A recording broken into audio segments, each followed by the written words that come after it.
పశ్చిమాసియా బగ్గుమంటున్న వేళ కీలక ప్రకటన చేసింది ఇరాన్. తమపై ఇజ్రాయెల్ దాడులు చేయడం ఆపేస్తే తాము సైతం ప్రతిదాడులను వెంటనే నిలిపివేస్తామని ప్రకటించింది. ఇస్లామిక్ రిపబ్లిక్ పై ఇజ్రాయెల్ దాడులు చేయడంతో ఆత్మరక్షణ కోసమే తాము కూడా రివర్స్ అటాక్ చేశామని ప్రకటించింది ఇరాన్.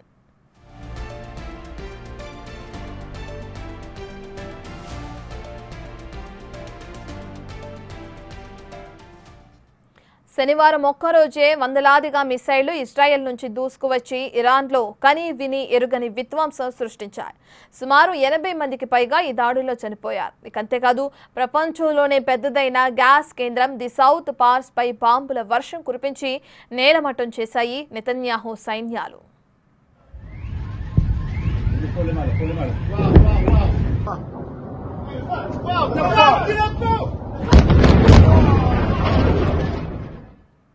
రైజింగ్ లయన్ పేరుతో ఇజ్రాయెల్ తమపై మొదలుపెట్టిన సైనిక చర్యను ఇతర దేశాలకు విస్తరించాలని తాము అనుకోవటం లేదంటూ ఇరాన్ విదేశాంగ శాఖ మంత్రి అబ్బాస్ అరాక్చి ప్రకటించారు.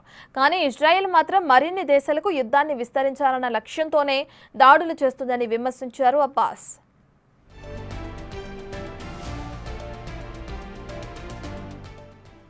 ఇరాన్ పై టెల్ అవీవ్ చేస్తున్న దాడుల వెనుక అమెరికా సపోర్ట్ ఉందని ఆరోపించారు అబ్బాస్. అలా లేదని నిరూపించుకోవాలంటే ఇజ్రాయెల్ తీరును అమెరికా బహిరంగంగా తప్పుపట్టాలన్నారు. ఐక్యరాజ్య సమితి సైతం నెతన్యాహు ప్రభుత్వానికే మద్దతుగా నిలుస్తోందన్నారు ఇరాన్ విదేశాంగ శాఖ మంత్రి అబ్బాస్.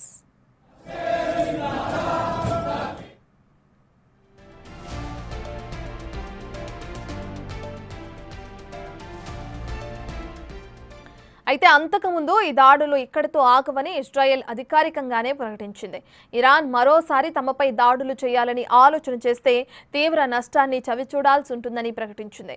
అంతేకాదు టెహ్రాన్లోని మిలిటరీ బేస్లు, ఆయుధ తయారీ సంస్థల సమీపంలోని ప్రజలు తమ ఇళ్లు ఖాళీ చేసి వెళ్లిపోవాలని సూచించింది.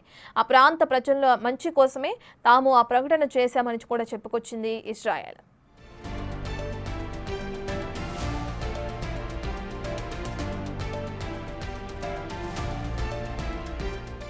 అయితే మరోవైపు ఇరాన్ తమపై ఏ రూపంలో దాడి చేసినా చూస్తూ ఊరుకోబోమన్నారు America president Donald Trump.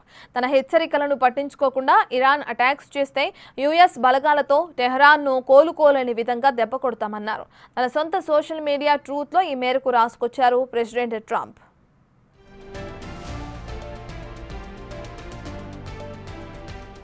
ఇరాన్పై Israel చేసిన దాడుల్లో తమ ప్రమేయం మాత్రం లేదని మరోసారి స్పష్టం చేశారు ప్రెసిడెంట్ ట్రంప్.